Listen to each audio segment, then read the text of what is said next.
అనుదినమన్న శ్రోతలకు మన ప్రభువును రక్షకుడై ఉన్న యేసుక్రీస్తు యొక్క సరిసాటి లేని మహా గొప్ప పరిశుద్ధమైన నామం నందు శుభములు. నేడు 2024 సంవత్సరము నవంబర్ మాసము 18వ తారీఖు సోమవారం నాటి ధ్యానాంశము.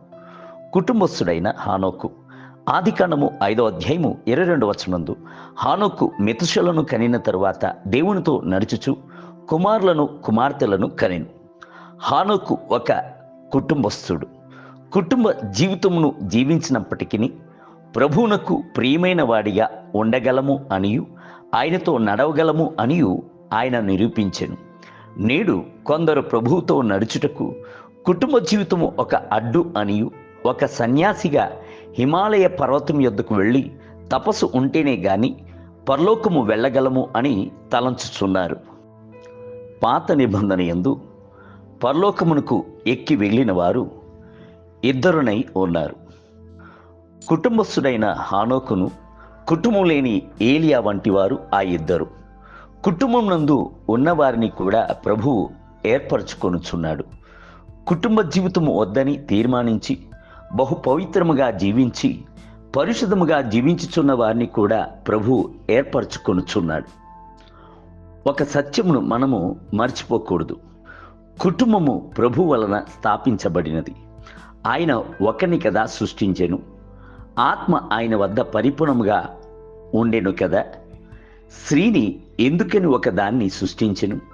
దైవభక్తి గల సంతతిని నొందవలను అని కదా అని బైబిల్ గ్రంథము అడుగుచున్నది. మలాకీ గ్రంథము 2వ అధ్యాయము 15వ వచనం. దైవభక్తి గల సంతతిని పొందుటకు కుటుంబ జీవితము అవశ్యమే. హానోకు కుటుంబముతో జీవించడం మాత్రముగాక ఆయన సమాజమందును జీవించెను.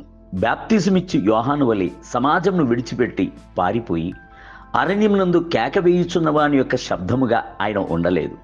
మనుషుల మధ్య జీవించి మనుషులతో తిని నిద్రించి అట్టి పరిస్థితుల మధ్యలోనూ పరిశుద్ధముగాను దేవునికి ప్రీతికరముగాను జీవించిన ఆయన యొక్క జీవితము ఎంతటి అద్భుతమైనది.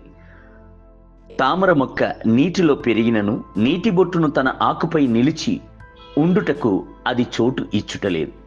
ఉప్పుగల సముద్రపు నీటిలో చేప జీవించినను తన శరీరంలోనికి ఉప్పును చేర్చుకొంటకు అది ఎన్నడూను అనుమతించట్లేదు.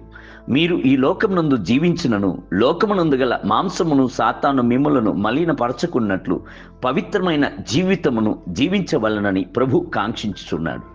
హానోకునకు మొదటి కుమారుగా మెతుషల పుట్టిన తర్వాత హానోకు యొక్క జీవితంలో గొప్ప మార్పులు ఏర్పడెను. అప్పటి నుండే ఆయన దేవునితో సంచరించుటకు ప్రారంభించెను. ఆదికాండము 5వ అధ్యాయం 22వ వచనం.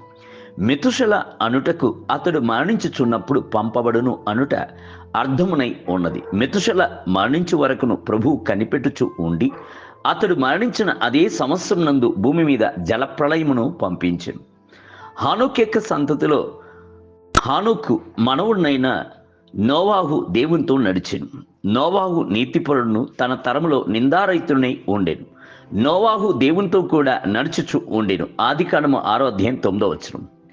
అదే సంతతిలోనే అబ్రహాము, ఇస్సాకు, యాకోబు, దావీదు కుమారుడయున్న యేసును ఉద్భవించిరి. దేవుని బిడ్డలారా, మీ యొక్క సంతతి దేవునితో నడుచుచున్న సంతతిగా ఉండవలెను. నేటి ధ్యానమునకై వాని సంతతి వారు భూమి మీద బలవంతులగుదురు, యథార్థవంతుల వంశం వారు దీవించబడుదురు. కలిమియు సంపదయు వాని ఇంట నుండును, వాని నీతి నిత్యము నిలుచును. 112వ కీర్తన 2 మరియు 3 వచనములు. నేటి వేద పఠనము ఉదయం ఎహెజ్కేలు గ్రంథము 8, 9 మరియు 10 అధ్యాయములు. సాయంత్రం హెబ్రీయులకు రాసిన పత్రిక 13వ అధ్యాయం. ప్రభు మిమ్ములను దీవించునుగాక. ఆమేన్.